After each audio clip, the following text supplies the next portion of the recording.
So ఇక్కడ భార్యాభర్తల issue నడుస్తుంది. సో నడుస్తున్నప్పుడు పర్టిక్యులర్‌గా మీరు ఇన్వాల్వ్ అయ్యి మీరు మాట్లాడడం అయితే ఆమె ఇక్కడ ఒక పాయింట్ చెప్పడం జరిగింది. నీకెంత ఇచ్చింది డబ్బులు నీ బ్యాంక్ స్టేట్మెంట్స్ తీసుకురావాలా అని చెప్పి. సో ఇప్పుడు చెప్పండి ధర్మ మహేష్ గారు నా వంతు వత్తాసుగా నువ్వు వెళ్ళి మాట్లాడు మీడియా ఛానల్స్‌లోని లేకపోతే నాది తప్పేమీ లేదని చెప్పి నువ్వు ప్రూవ్ చెయ్యు. గౌతమి చౌదరి క్యారెక్టర్ పైన కావచ్చు లేకపోతే గౌతమి చౌదరి గురించి కావచ్చు నువ్వెళ్ళి మాట్లాడు. తర్వాత ఏదైనా ఫైనల్‌గా వస్తే అప్పుడు నేను ఇన్వాల్వ్ అవుతాను అన్నట్టు ఏమైనా ఏమైనా రాయబారాలు మాట్లాడుకోవడం గానీ లేకపోతే డబ్బులు ఇవ్వడం గానీ ఏమైనా చేశాడా? ఏమీ లేదండి. ఆవిడ బ్యాంక్ స్టేట్మెంట్లు తీయక్కర్ల. నేనే మీకు ఇస్తాను నా బ్యాంక్ స్టేట్మెంట్లు చూసుకోండి మొత్తం.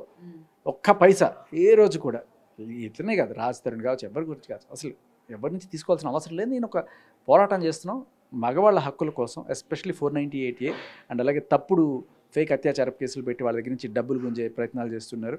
ఇటువంటివన్నీ కూడా మన లీగల్ సిస్టంలో ఉన్న లూప్ హోల్స్ని అడ్డం పెట్టుకుని ఎక్స్ట్రాక్షన్ జరుగుతుంది. దీనికోసం మనం అగ్నెస్ట్గా ఫైట్ చేస్తున్నాం తప్ప అసలు ధర్మ మహేష్ రాకముందే వీళ్ళ ఇష్యూలోకి నేను రావాల్సిన ఇది కాదు. నేనే కాదు ప్రతి ఒక్కళ్ళు కూడా ఎప్పుడైతే నువ్వు మీడియాలోకి వస్తావో ప్రతి ఒక్కరు మాట్లాడతారు దాని గురించి.